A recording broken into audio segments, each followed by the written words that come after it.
nagpapakita na kung ano man yung mga intervention na ginagawa ng gobyerno sa kasalukuyan, ano, specifically targeting hunger and poverty, parang hindi epektibo, no, yung mga intervention. Kasi kung epektibo ang intervention, Admar, makikita natin na bumababa dapat ang kagutuman, no, sa Pilipinas. Pero hindi, nakikita natin na ang kagutuman may trend dito na tumataas. And at the same time, ano, mas malala yung nakita nating incidents ng kagutuman sa mga kanayunan, lalong-lalo na sa Mindanao. No? So yan yung nakita natin dyan sa datos ng SWS. So ito ay nagpapakita, no, na kung saan yung halimbawa yung approach ng gobyerno ng pamimigay ng ayuda, nakikita natin na hindi ito epektibo. No? Hindi rin epektibo yung kanilang pagmamanage ng inflation. Bagamat nakita naman natin na yung inflation ngayon bumababa na, pero hindi ibig sabihin nito na nagmumura ang presyo ng bilihin. No? Ang ibig sabihin lang po nito is bumabagal yung pagtaas ng presyo at ang presyo mataas pa rin. Kagaya halimbawa sa pinaka-basic na staple crop natin, which is bigas. Ano? Yan pinaka-importante yan sa mga mahihirap. No? Nakikita naman natin na halos walang paggalaw sa presyo ng bigas at napakamahal pa rin. At nakikita natin na nagkakaroon ito ng direktang epekto sa incidence ng kagutuman. Kasi sa ating mga kababayang mahihirap, napakalaki ng kanilang porsyento, ng kanilang expenditure ang napupunta sa pagkain. At within sa mga food na expenditures na yan, napakalaking porsyento na pupunta sa bigas. No, kaya pagka nakita natin na tumataas ang presyo ng bigas, ang una talagang naapektuhan dyan yung mga mahihirap. At makikita natin na sumisipa ang hunger. No? Tama ka, Admar. Kita natin sa datos kaninang umaga, no, na dati-rati naging single digits na yan nung panahon ni FPRRD. Ngayon bumabalik na naman tayo sa double digits. Ano? So yan manifestation yan kung saan yung interventions ng gobyerno natin hindi epektibo. Kaya I think there is a need for them to recalibrate, no, kung ano man yung mga interventions na ginagawa nila. Or baka siguro, Admar, kailangan ng mga panukalang batas na i-introduce ni hopefully ni Senator Apollo Kibuloy, no, kung papalarin man si Pastor na siya yung senador, mukhang yan ang mga kinakailangan para maging epektibo ang mga intervention ng ating gobyerno. Pero meron tayong mga daan-daang milyon hanggang bilyon na binibigay sa mga ayudahan, libo-libo, pati nga yung may mga trabaho na halimbawa, last time sa mga workers sa TV, sa radio, nabigyan din 15,000 daw yung mga nabigyan sa teatro. Hindi ito may ko-consider na poorest of the poor. Pero nabiyayaan. So kumbaga, ito ba hindi naging epektibo? Parang hindi ba, kumbaga hindi pa specific, hindi ba parang shotgun lang ba yung approach ng ating government na hindi nagresulta? Hindi nag-translate sa pagbaba, yung naging positibo yung pananaw ng mga kababayan natin na hindi kami mahirap kasi nakatanggap kami ng ayuda. Ang problema kasi sa sistema ng ayudahan dyan sa Pilipinas, sa palagay ko parang hindi masyadong pinag-isipan yung mga programa ng ayuda. No? Bakit ko nasabing hindi masyadong pinag-isipan? Makikita natin na merong mga kababayan natin na hindi naman sila dapat na recipient na nakakatanggap. Meron naman dyan na mga matatagal nang tumatanggap ng ayuda, hindi pa rin sila gumagraduate dun sa program. Kasi ang goal talaga niyan is ang ayuda is temporary lang yan. Ibig sabihin, after a certain period of time, magiging mas maigi na yung outcomes at hindi ka naaasa sa ayuda. Pero ang nangyayari, may mga kababayan pa rin tayo na tumatanggap ng ayuda. Ikatlo, nagagamit ang ayuda sa pamumulitika. No? Kasi imbis na ang purpose niyan talaga is to uplift the recipient out of poverty or to improve at least temporarily yung kanilang economic outcomes, ang nangyayari is nagagamit yung ayuda sa pamumulitika. At nakitang-kita natin yan kung saan-saang lugar na namudmod ng ayuda ang ating mga leader. Nitong mga nagdaang buwan, kagaya halimbawa Admar, nagkaroon ng kalamidad sa Luzon, pero ang ayudahan nila nasa Mindanao. Kasi nga doon nila gustong mamigay ng ayuda para maging mas mabango at popular sila sa mga botante sa mga kanayunan sa Mindanao. So makikita natin na merong dapat na natingnan ng gobyerno in terms of ano ba talaga yung purpose ng pagbibigay ng ayuda. Ito po ba para talaga makatulong? Para po talaga mapaunlad ang buhay ng ating mga kababayan?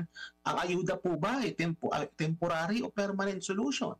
Kasi nakikita ko sa ngayon mukhang nagiging permanente na ang ayuda eh, na dapat temporary lang yan. At ikatlo, bawas-bawasan naman po nilang pamumulitika dyan sa ayuda na yan para maging mas epektibo po yung programa. So kumbaga Doc, nagkakatugma itong mga survey recently ng Publicos kasi naungusan na yung inflation sa pangunahing gusto nila na tugunan ng ating pamahalaan. Naungusan na siya ng korupsyon. After ng korupsyon, nandun pa rin yung inflation, pati yung kahirapan. Dito sa survey ng SWS na tumaas yung bilang ng mga nakaranas ng pagkagutom, at the same time tumaas din yung bilang ng mga nagsasabing sila ay mahirap. So, tugmang-tugma ito, ang hindi lang tugma yung naging hakbang ng pamahalaan dito sa problema na ito. Alam mo, Admar, may dagdag ko, importante ito. At nabanggit ito ni Vice President Sara Duterte nung kanyang 2 oras na press conference nung Biyernes. Na alam mo, napakaraming importanteng issue na hinaharap ang ating bayan. Nabanggit nga ito ni VP Sara, itong kagutuman at kahirapan. At dahil nga sa nangyayari ngayon sa ating gobyerno, na kung saan ang focus halimbawa ay yung pag-iimbestiga, ang focus halimbawa ng gobyerno is pangungurakot, no ba? Focus ng gobyerno is pamimigay ng ayuda, hindi na nabibigyan ng atensyon yung talagang mga problema ng bayan, na fundamental problems. At nakikita natin sa mga survey, yung kagaya ng survey ni na Professor Piquia sa Publicos, kabilang na rin ni SWS tsaka Pulse Asia, lumalabas yan very, very consistent. Kagutuman, mababang sahod, mataas na presyo ng bilihin, at graft and corruption. Makikita natin yan. Yung mga issue related, halimbawa, kagaya sa mga pinag-aagawang teritoryo, mapakalayo niyan sa mga importanteng issue na kinahaharap ng ating taong bayan. It seems to me what the current government is doing is napakagaling nilang mag-obfuscate ng mga issue para ma-divert ang atensyon ng taong bayan. Imbis na mapagtuunan ng pansin is addressing yung long-term problems na kinahaharap, halimbawa ng ating agriculture sector, lalong-lalo na sa pagkain, yung mga matagal ng problema sa mga markets natin na hindi competitive, na mamanipula ng mga kartel. Yung matagal ng problema natin na hindi nakakapag-attract ng ganong karaming foreign direct investments. Parang nadadivert po talaga ang atensyon ng ating mga kababayan doon po sa mga issue na hindi mahalaga. At itong mga issue na hindi mahalaga na ito, it is primarily politika po ang nagdadrive nito. At napakamasalimuot, Admar, hopefully, ngayong midterm election, magising na po talaga ang ating mga kababayan at maghalal po tayo ng mga kakatawan sa atin na talagang merong puso at malasakit po sa ating mga kababayan. Ang napapansin pa ng ating mga kababayan, kung nagkakaroon ng mga pagdinig, mga investigasyon, ito yung pinagkakaabalahan ng both houses ng Kongreso, pero hindi in relation dito sa unang pangangailangan ng taong bayan, korupsyon, kahirapan, at itong inflation. Halimbawa dyan sa Quadcom, di ba? Halimbawa dun sa mas bold sila doon na pag-usapan yon, pero itong mga pangangailangan ng taong bayan medyo kulang. Wala tayong masyadong naririnig. Ang nahahype lang is yung pagbibigay ng ayuda. Kasi nga ang nangyayari sa ating politika, Admar, nagiging parang grandstanding event na yan, yung mga Quadcom committee hearings na yan. It's an opportunity for these congressmen na makilala sila at the expense of our economy, at the expense of our people na naghihirap. At isipin mo rin, Admar, napakalaking gastos ang kanilang ini-incur dyan sa pag-hearing na yan. Siyempre, maglalaan ka ng oras, maglalaan ka ng resources para maimbita yung mga guest mo, papakain ka pa. Napakalaking napakalaking cost niyan sa ating sa Kongreso. At sana man lang yung resources na nati-devote diyan, yung energy na inilalaan nila diyan, inilaan na lang po nila sa paghahanap ng permanent solution para po sa ating kahirapan, para po sa ating ekonomiya. Sana po mas maganda kung gano'n. Pero hindi po gano'n ang nakikita natin. At ang nakikita natin is nag-grandstand po itong mga congressman sa mababang kulungan, which is really, really unfortunate, Admar. Alam mo ba, napakaraming batas ang kailangang i-update kasi napakarami sa ating mga batas. Halimbawa, Admar, naipasa ito na wala pang internet, no? Mm. Wala, iba pa yung panahon noon at hindi na napapanahon, kailangan i-update yung mga batas. Ito ang dapat na pinagtutuunan ng pansin, ano? Kagaya halimbawa, Admar, yung nuclear energy, ano, yung mga panukalang batas, halimbawa patungkol diyan, natutulog lang sa House.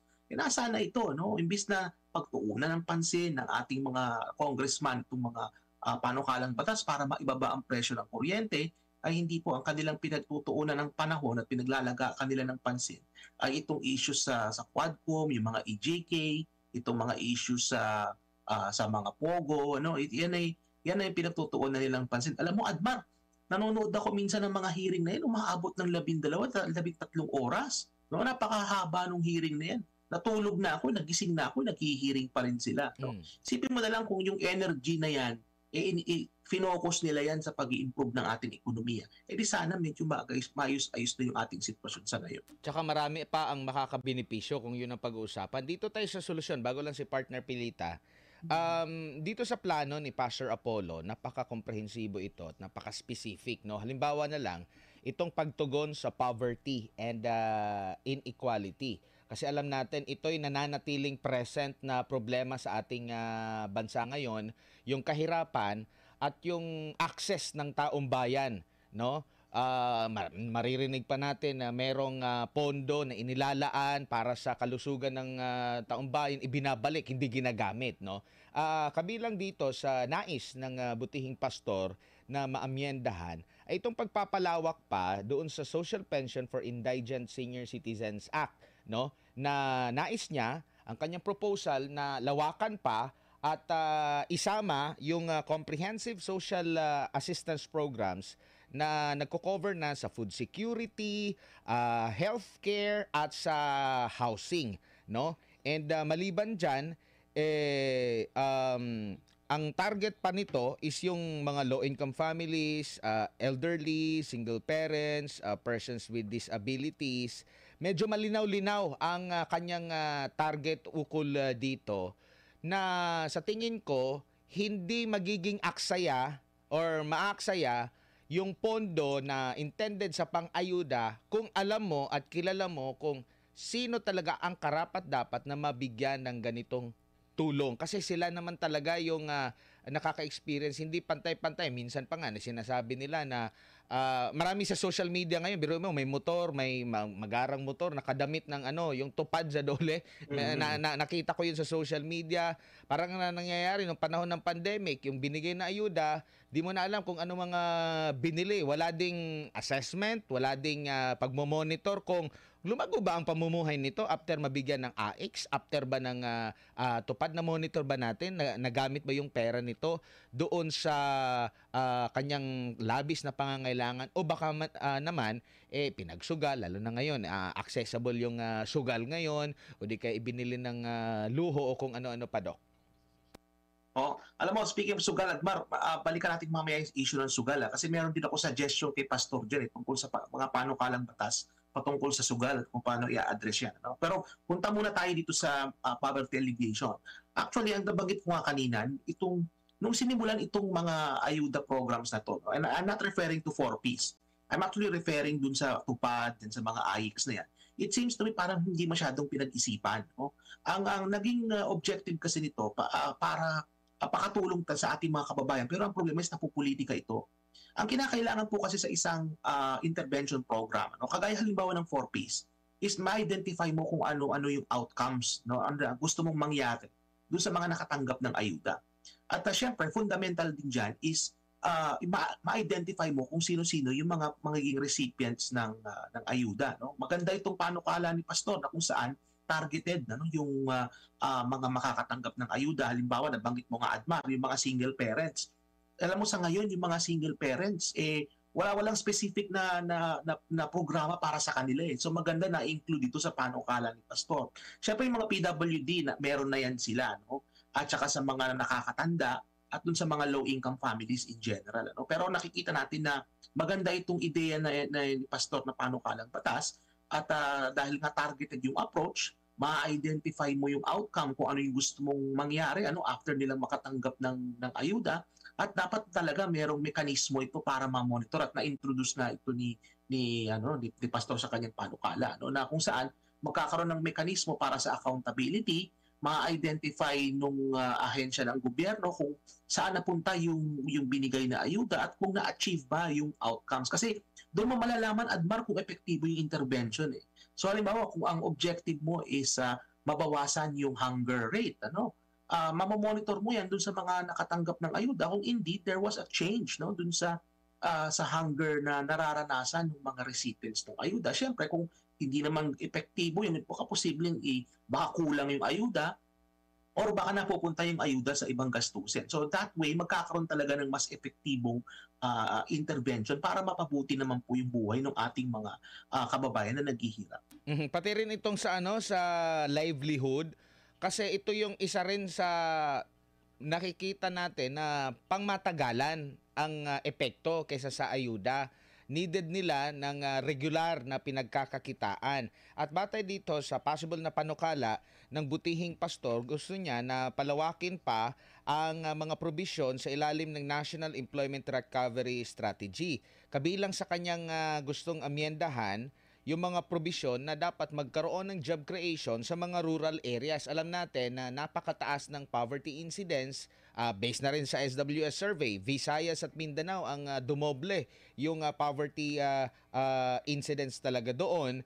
And isa pa sa nagustuhan din natin dito is yung pag-i-introduce ng insentibo sa mga negosyo, no, na mag-hire ng mga individual mula sa marginalized communities. Pero para at least hindi naman lugi yung mga employer, nais ni pastor na bago man sila i-hire, dumaan sila ng skills training at maging ang entrepreneurship itong mga marginalized communities. Kaya gusto niya na i-develop yung vocational training programs na tailored sa local market needs at merong nagmo-monitor nito kung ito ba'y epektibo, na-adapt ba, natututukan. Kasi minsan ito yung problema nag-i-implement ka ng programa, bahala na sila kung meron bang naging resulta. Kasi hindi ka pwede kang makapag-adjust pag nakita mo, ay parang mali yung implementation nito.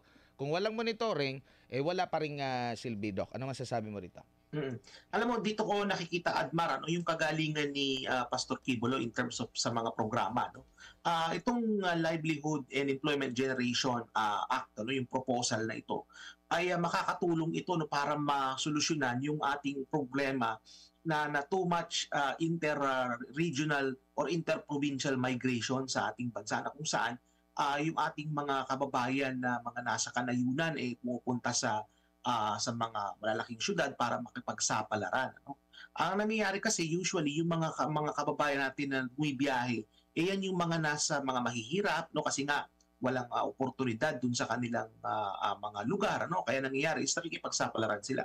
So maganda dito is makakahimok, yung ating mga negosyante, mahihimok sila na mag-hire ng mga marginalized groups, marginalized individuals, para mabigyan sila ng oportunidad. And at the same time, magkakaroon ito ng tax break dun sa mga businesses na mag-hire ng mga nasa marginalized communities. At nakikita ko rin dito, Admar, ang kagandahan nito is integrated yung approach, kasi magkakaroon ng training dun sa mga ikaw ay low-skilled, makakatanggap ka ng training para ma-improve yung skills at para makakaroon ka ng mas marami pang oportunidad.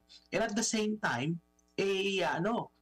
i-incentivize itong mga negosyante na mag-hire ng mga kababayan natin na mga nasa laylayan para po talaga magkaroon sila ng oportunidad. So nakikita ko dito, this is a very good program, if implemented, and the mechanisms are there. It's just a matter of, Pastor being elected in the Senate para ito'y maisabata sa Admar. Partner Pilita. Alam mo, binabasa ko itong yung mga gusto ni Pastor Kibuloy, talagang makikita mo, maganda dito kasi meron na siyang sinasabi, minsan sasabi niya may existing law, hindi naman niya sinasabing kanya, na may existing law, tapos yung improvement, yung proposed amendments, at meron siyang monitoring.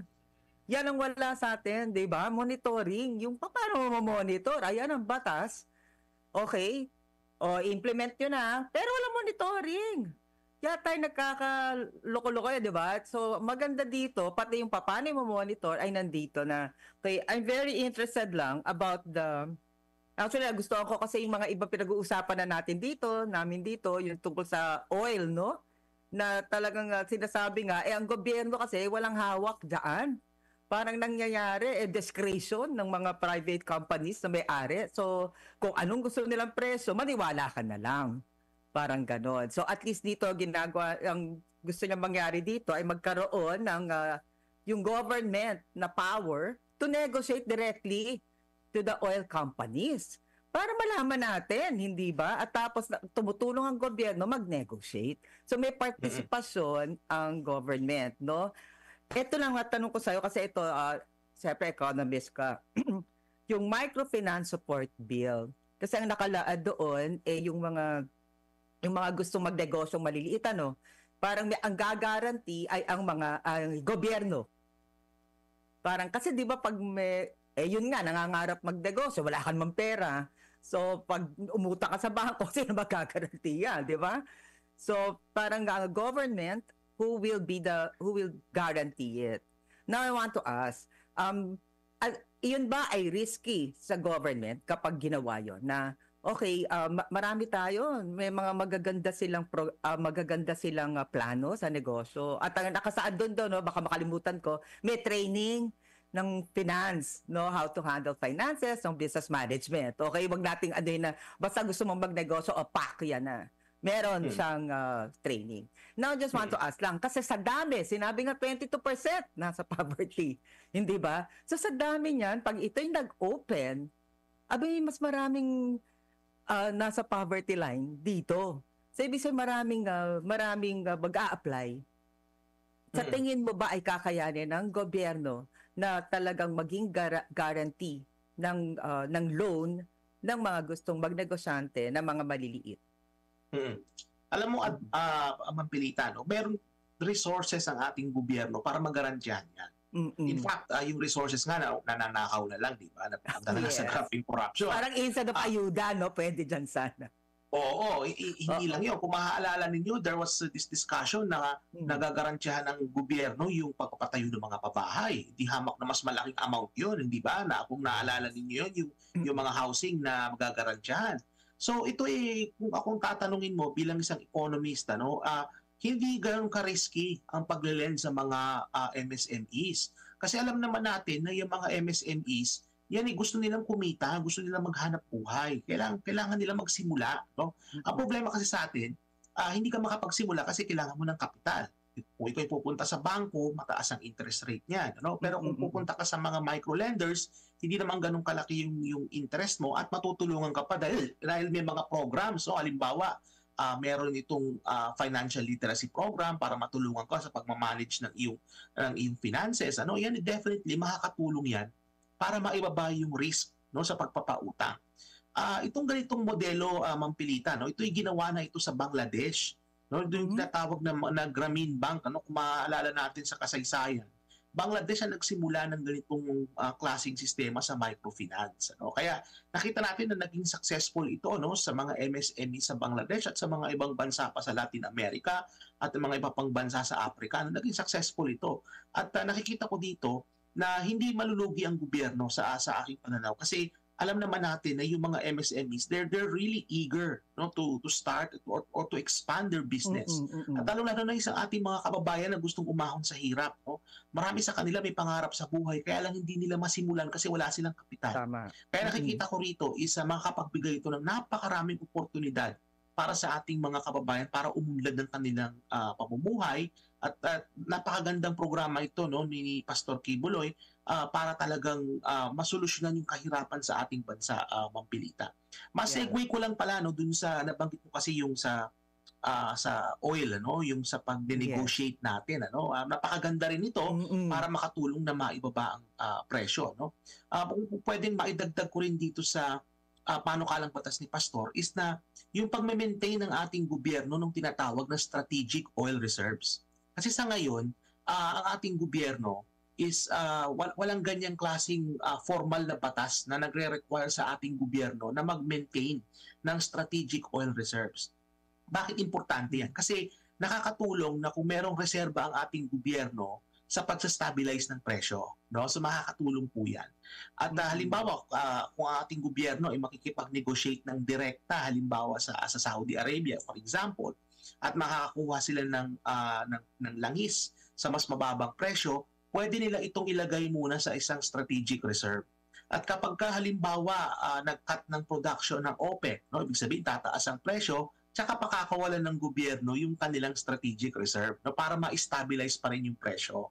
So yun yung nakikita kong isa pang posibleng maidagdag dito sa panukalang batas ni Pastor, no, para talagang mas lalong maging mas epektibo yung programa na yan. That's true. Kasi parang sa tagal ng panahon, alam natin tong oil na to, nagiging problema, no? Pag tumaas ang oil domino, pero parang walang nag-a-amend ng batas para ma-improve. Kasi ngayon ang batas natin, di ba? Parang ang may right talaga ay yung mga kumpanya. Hindi regulated na kasi ang market. Exactly. So hindi pwedeng makialam ang gobyerno. Hindi mo sila ma-require. Magkano nyo ba binili? Walang ganon. Walang checking of mga storage. Walang ganyan. So, nawala, no? Tuduktong ko ngayon, yung Freedom of Information Act, no? Ito yun. Pagkata yung sinabi niya kasi, magiging mandatory na lahat ay kailangan, no, mag-present, at failure to do that ay merong kang punishment. Kasi as of now, meron tayong freedom of information, pero kung makikita mo, pag ikay nagtanong, mayayari ka pa, di ba? Dapat nga hindi na tinatanong yon. Ibig sabihin, accessible na, di ba? Kasi ang freedom of information, with our digital na, dapat pag pumasok ka na ng website, okay, check ko itong, kunyari, si Senator Michael Batu, titingnan ko nga kung saan niya ginastos tong kanyang pork barrel. O dapat nandun di ba? Hindi na nga kailangan ine-express pang saan mo ginastos yan. Pero ngayon, nangyayari with the FOI nating batas, parang hindi naman nasusunod kasi may mga bagay na ayaw na nangyayari ka pag nagtatanong ka, hindi ba? Or hanapin mo. So, do you think that's possible na mangyari? Ang nakikita ko dito, Ma'am Pilita, is bukod sa may problema sa implementation, merong kakulangan talaga yung batas natin sa FOI. No? Bakit ko nasabing may kakulangan? Bibigyan kita ng halimbawa. No? Dito sa Canada, kasi nagtrabaho rin ako sa gobyerno, Ma'am Pilita. I was an economist for the government ng 2 taon. Kada ahensya ng gobyerno dito, Admar at Ma'am Pilita, meron kaming FOI office. Meron kaming parang COA, di ba ang COA, lahat ng ahensya may COA sa loob, di ba? Lahat yan, lahat ng ahensya, DepEd, DPWH, merong COA sa loob yan. Makikita mo pa nga yung mga COA, iba yung uniforme nila kaysa dun sa mga uniforme ng ahensya kung nandun sila. Dito sa Canada, meron din kaming FOI office sa kada ahensya, Freedom of Information Office. At yung FOI na yan, sila ang nagbabantay ng mga requests. So halimbawa, merong journalist, no, na gusto mag-imbestiga. Magsasubmit yung journalist ng request dun sa FOI office, at kami naman, wala kami magagawa pagka mayroong FOI request. Alam mo ba, Admar at Ma'am Pilita, pati mga email namin, pwedeng kunin ng FOI officer para ganun, hindi ba? Yes, kanino ka lang negotiate. Diba? Yes. So, pwede nilang i-search yung inbox mo na walang restriction. Halimbawa, kung ano yung request, pwede nilang tingnan yon. Pati yung mga notes na mga meetings, pati yung mga handwritten notes mo kung hihingin, dapat mo isurrender yung mga handwritten notes mo. So, ang nakikita kong kakulangan dito sa FOI natin is yung pangil. No? Kasi merong FOI pero walang pangil yung ating FOI law. So, kailangan dito magkaroon na halimbawa ng representatives yung FOI, para siyang COA. Magkakaroon ng representative dyan sa kada ahensya and then sila magmamanage ng request. At kung sino man yung head ng FOI na yan, agency, siya ang accountable sa taong bayan. Kasi nangyayari ngayon, walang hindi mo ma-identify kung sinong accountable kapag ka nagkaroon ng problema sa FOI.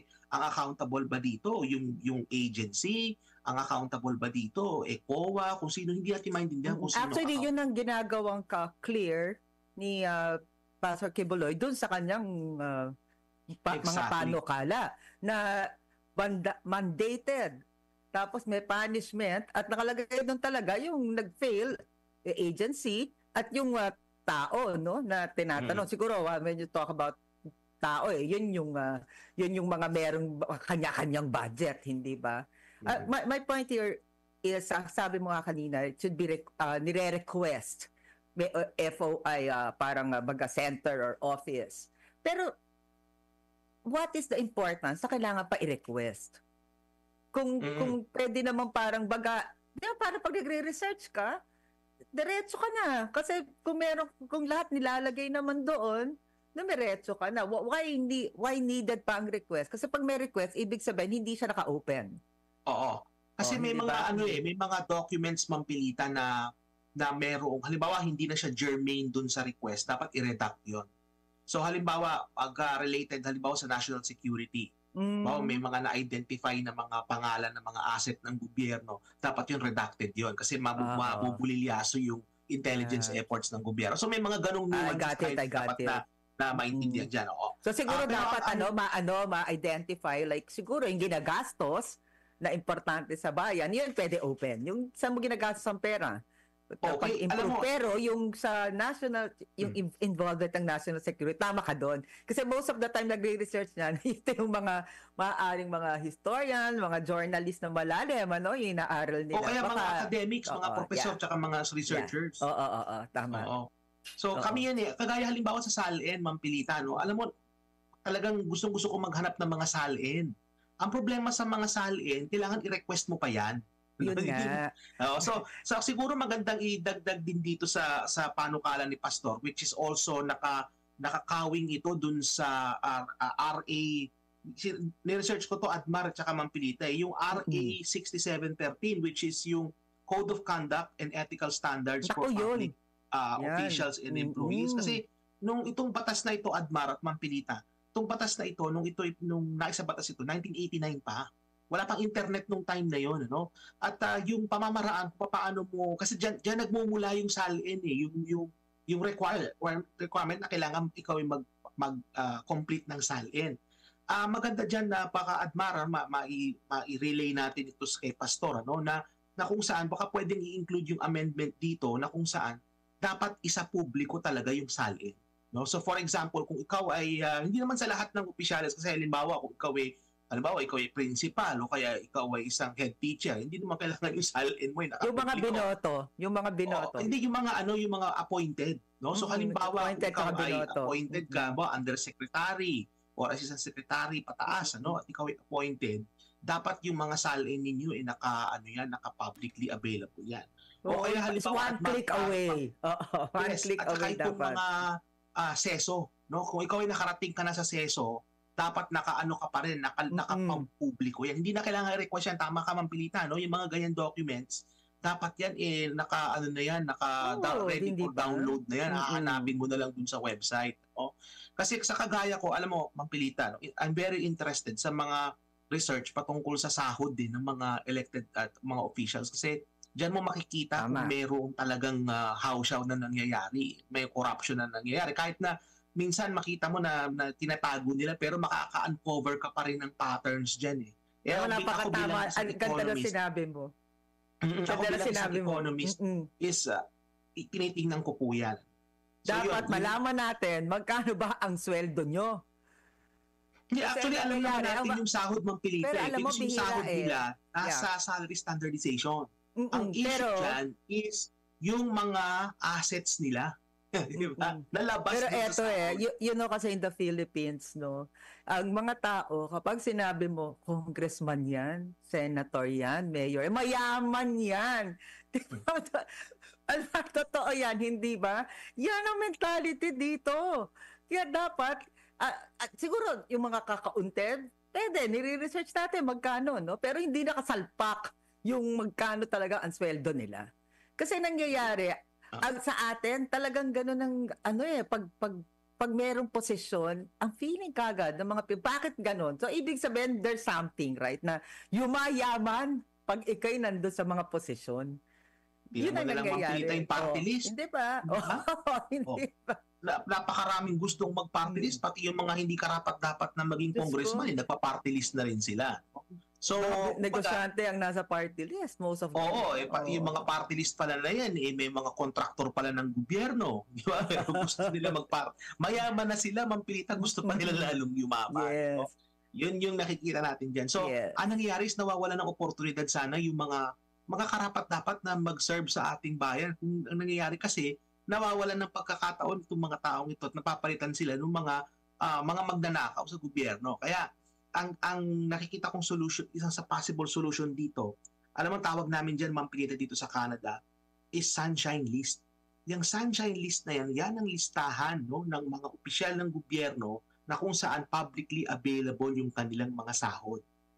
Dito sa Canada, iba ang standard. Ang standard namin, kapag ka ang sahod mo, ikaw ay empleyado ng gobyerno at yung sahod mo ay mahigit sa isang threshold na amount, ano, isa sa publiko yung iyong salary.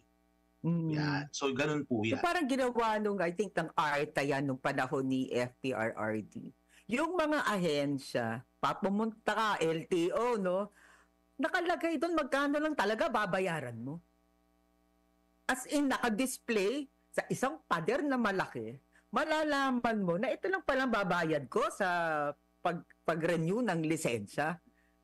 Di ba? Kasi dati parang kung magkano sabihin sa'yo doon, yung mga fixers, mga ganyan, di ba nawala yung panahon ni FPRRD eh? Dinisplay doon, ito lang ang babayaran nyo. Ito ay dapat hindi ka nagbabayad. So, kung ikaw ay ordinaryong taong pumunta doon, abay nakita mo, ano lang pala, 280 lang pala. You know, yung information na gano'n, malaking bagay sa tao, yung nakikita.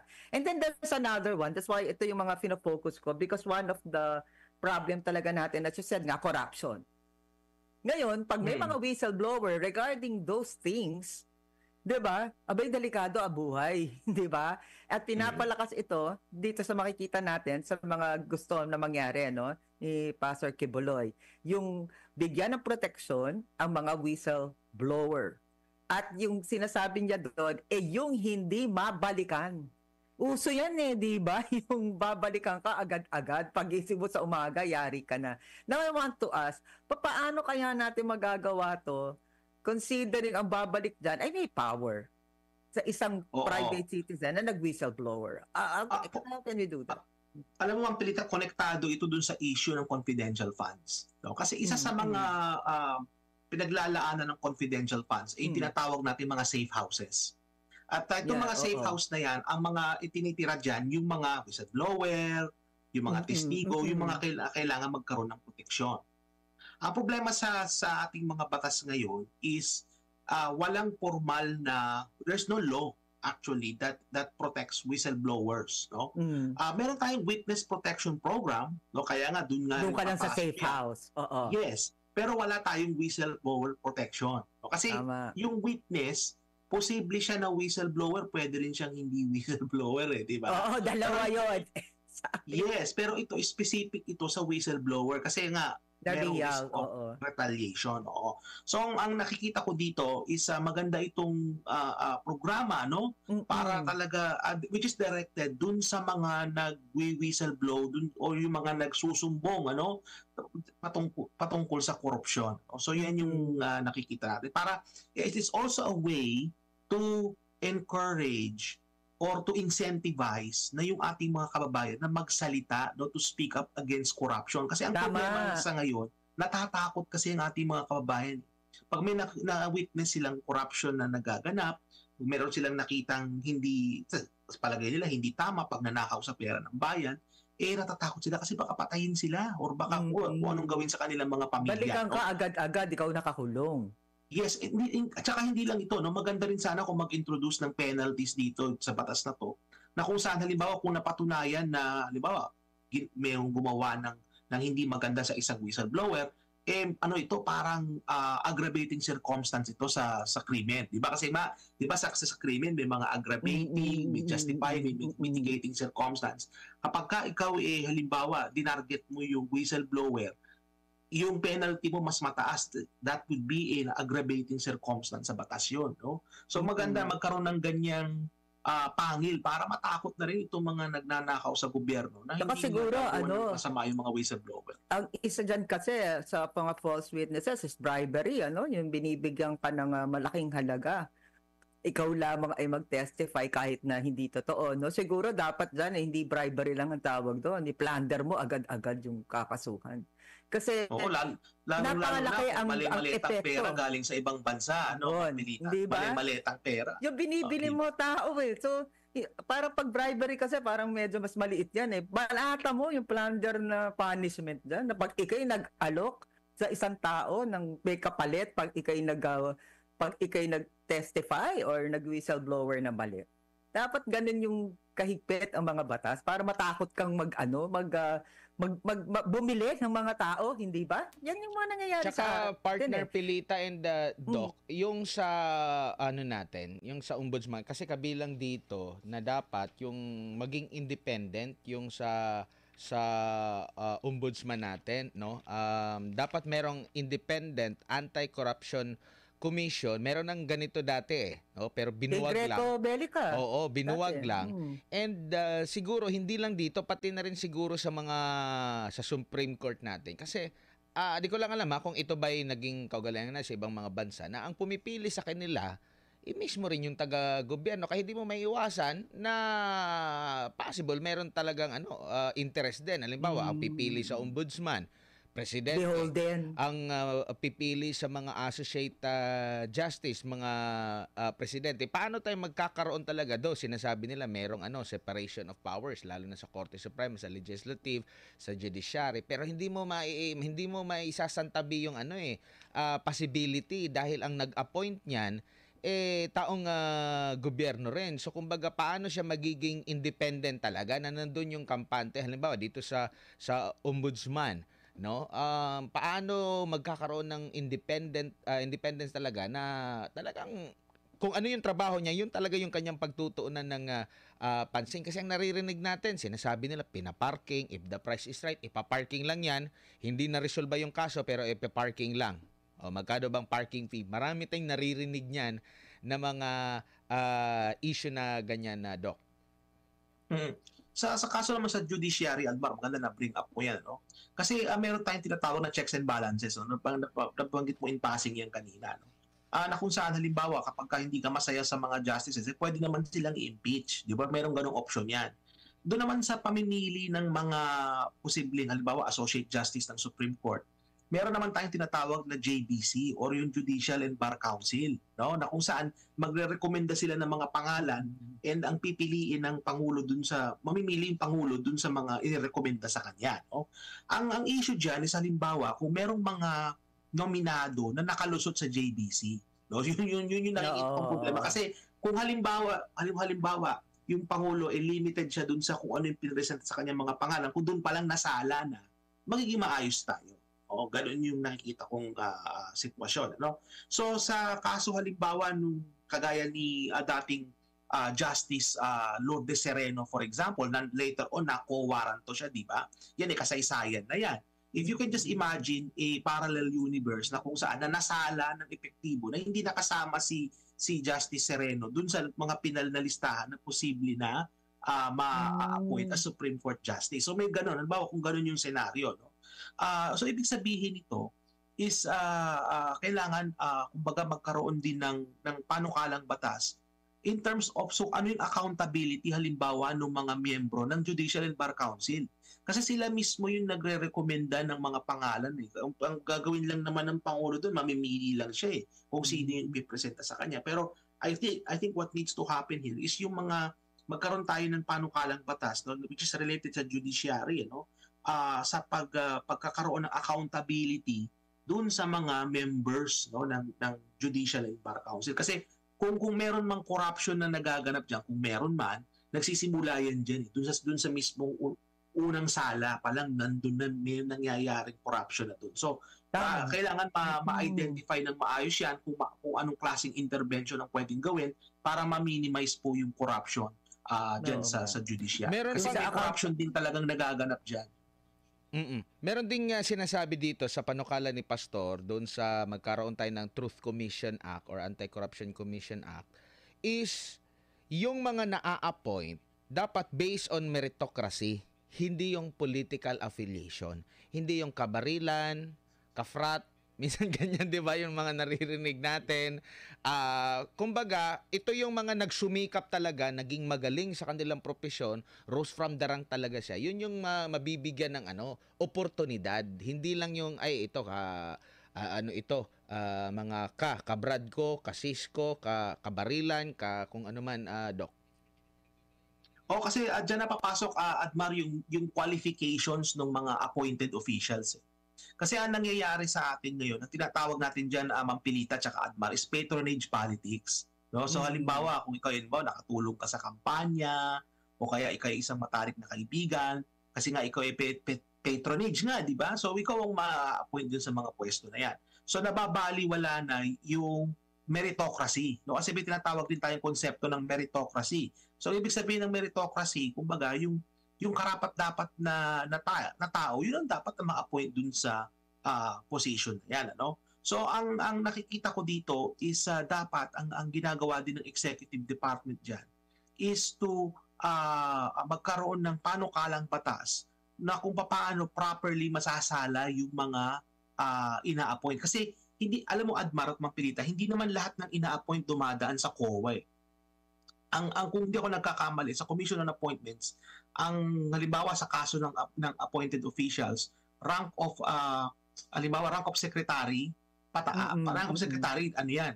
Commission on Audit yan. Pero hindi ko tiyak kung yung mga undersecretary at assistant secretary. Wala na sila. Diba? Hindi rin sila kasali. Hindi na. Sa halimbawa naman sa military, pagka nag-rank ka ng colonel, pataas, ano ka na, ikukuha ka na kung nasa commission on appointment ka na. No?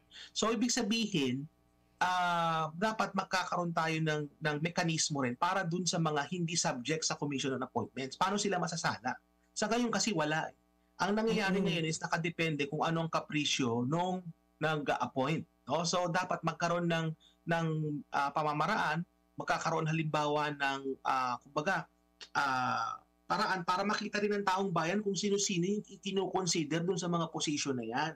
No? So halimbawa magre-release ang gobyerno ng listahan na o halimbawa mag-a-appoint kami ng halimbawa 13 na mga undersecretaries, ito yung mga nag-apply. No? So kung meron kayong reklamo sa mga to, pwede niyong idaan sa amin kung meron kayong reklamo or meron kayong meron bang bahid ng corruption tong mga to. Kasi alam mo kinakailangan Admar at Mampilita sa kaso natin sa Pilipinas is transparency talaga ang kinakailangan natin. Dapat malaman natin kung sino-sino yung kinukonsidera sa mga position, ano? At kung sino-sino yung mga nag-apply din, ano, para malaman natin kung talaga pang kwalipikado itong mga ina-appoint na ito. Kasi nga, alam mo sa totoo lang, hindi naman talaga fair din dun sa mga opisyalis na sila ay pinag-aralan at binusisi ng commission on appointment tapos yung iba hindi. Hindi ba? So dapat magkaroon din ng equivalent mechanism, not necessarily commission on appointment, ano, na kung saan makikita at scrutinize ng taong bayan kung sino-sino yung mga ina-appoint. Yung rin kasi parang nakikita natin, yung pagpili kasi dito, in anything kahit yung style ngayon, kung paano madadivert ang issues, bigyan mo lang ng entertainment at arms ang mga tao. Parang tapos na Alam mo yung ma-entertain lang sila, yung sabi mo kanina, maibalik ko lang. Kapag ikaw gumawa kapag ang mga focus yung mga medyo yung parang pang telenovela na mga usapin, yung mga, di ba yung mga hearings, ganyan, entertainment yun Kung titingnan mo sa diversion, hindi ba? Doon na lang nakafocus ang tao. At bigyan mo siya ng, arms, yung ayuda. Di ba? Basta't ma-reach mo yung dalawang yon, nahahawakan mo ang publiko. Hindi ba? Kasi, parang, okay, na-entertain na sila. Hindi na yan mag-iisip ng kung san-san pa. O, bigyan mo ng kakaunti yan. Basta't na mabigyan mo, okay na sila. That's what's happening to us here in this country. Sad to say. Kahit sa pagpili ng mga iboboto, ganyan na rin. Marami kasing mahihirap sa atin, Mampilita. No? At yung mga mahihirap, kapag nakita nila na, alam mo kasi, they sa totoo lang, nakikita ko sa kulturang Pilipino, lalo-lalo na yung mga mahihirap. Kulang sila sa pagmamahal. Pag minahal mo sila, mamahalin ka rin nila. Ganun yon. Kaya nakikita natin sa mga politiko, they're very empathic talaga. Sobrang empathy talaga sa mga mahihirap. To the point na nagiging clientelistic na yung kultura natin. Na kung saan, Sa totoo lang, wala namang masamang magmahal ng mahirap. In fact, dapat yun talagang ginagawa natin, minamahal natin. Kaya lang, dapat yung pagmamahal natin, unconditional yan, walang kapalit. Ang problema, nagkakaroon ng kapalit. Anong kapalit? Iboto mo Personal ito, gain. iboto mo yung Yes. anak ko, iboto mo yung Yes. misis ko, iboto mo yung lolo ko. So lahat ng buong pamilya. No? So yun yung nakikita natin. Kaya entertainment, halimbawa para mapasaya sila. Kasi siyempre, mahirap na nga ang buhay. Di ba? So anong gagawin ng politiko? Papasayahin, sasayaw-sayaw tayo sa stage. So, halimbawa, Ayan yung sa eleksyon. magzumba tayong lahat. Hindi Oo. ba? Magkakaroon ng zumba, sasayaw tayo. Magpapakain Kakanta. tayo ng unlimited pares. Pero yung entertainment Sa mga na isa aatin ng sinasabi Zumba. ko, is Pa-concert. yung mga kunyari, pag sa mga Concert, oo. sa mga Senate hearing, Congress Ah. hearing, or sa mga iba pang ano. Nililigaw sila Ang sa baga, issue. oo, kasi di ba, pag mga ganong issue, sarap pag-usapan niya, magkakapi-kapihan niya. Tapos, di ba, uy, alam mo ba si gato? Chut. Yung baga, nakukuha nila yung tao manood because there's so much drama happening inside eh. Mm. O di grandstanding Na-divert na yung kita-kita issue. 12 hours. Oo.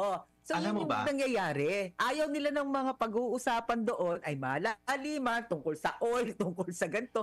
Kasi baka walang manood, hindi sila makikita. Mm. Hindi ba? Alam mo Ganon. yung entertainment value at marat mapilitan, no? Oh. Hindi lang yan totoo sa mga Pilipino na nasa Pilipinas. Totoo rin ito sa mga Pilipino nasa labas ng Pilipinas. Kasi alam mo, kapag may mga huntahan ng mga OFW or huntahan ng mga kababayan natin ng mga nasa labas na ng Pilipinas, ano, marami sa kanila nanonood dito mga hearing na to. Oh, kasi nga Kasi para halimbawa yung pera-pera, oras ng hearing, yan. kagaya, Oh. ako Di mismo ba? halimbawa, no, yung hearing kasi sa Pilipinas umaga, dito gabi, tamang-tama. Relax ka na, di ba, magbubukas ka ng computer, manonood ka ng mga video, kung ano-ano, makikita mo itong hearing na to. People are glued, no? Glued sila sila entertaining eh. Makikita mo na True. may iyakan, di ba, may sigawan. Oo, may love life pa, may Tulong, pakiligan pa di ba? minsan. So it has devolved into entertainment na rin. Diba? No? And at grandstanding ng mga politiko. So Mm. unfortunately, yung ating politika ay nag-descend na sa ganito, no? na kung saan yung ganitong klaseng activities ng Kongreso, it has become entertainment na for people. In fact, may nakita ako, mismo kaibigan ko nagpo-post sa Facebook na halimbawa pag Quadcom hearing, meron na siya naka-ready na inumin, merong snack Popcorn. na, tapos nakaupo na siya sa Popcorn. sala. Oh, Nanonood diba? na raw siya ng Quadcom. Oo. Pero Doc, So, ganyan Makikita yung mo, epekto. entertainment and arms, yan yung dalawa. yun. Talagang May basta singit- mabigyan, ma-entertain, tapos. May singit ko lang, needed ba ng empowerment ang taong bayan? Kasi ang nangyayari, di ba, panahon ni Pinoy, na-remind niya yung taong bayan, kayo ang boss ko. Pero parang hindi ito hindi ito kumbaga nagmamanifest na parang at mercy sila. Though sinasabi ng konstitusyon na ang kapangyarihan ng mga na-appoint, presidente man yan kung sino, nanggagaling sa tao. So kumbaga dapat ang magiging asta ng tao talaga, hindi yung parang kawawa talaga sila. No? Ang nangyayari kasi, parang at mercy sila lagi doon sa mga politiko o gusto mo ng ganito, ganyan.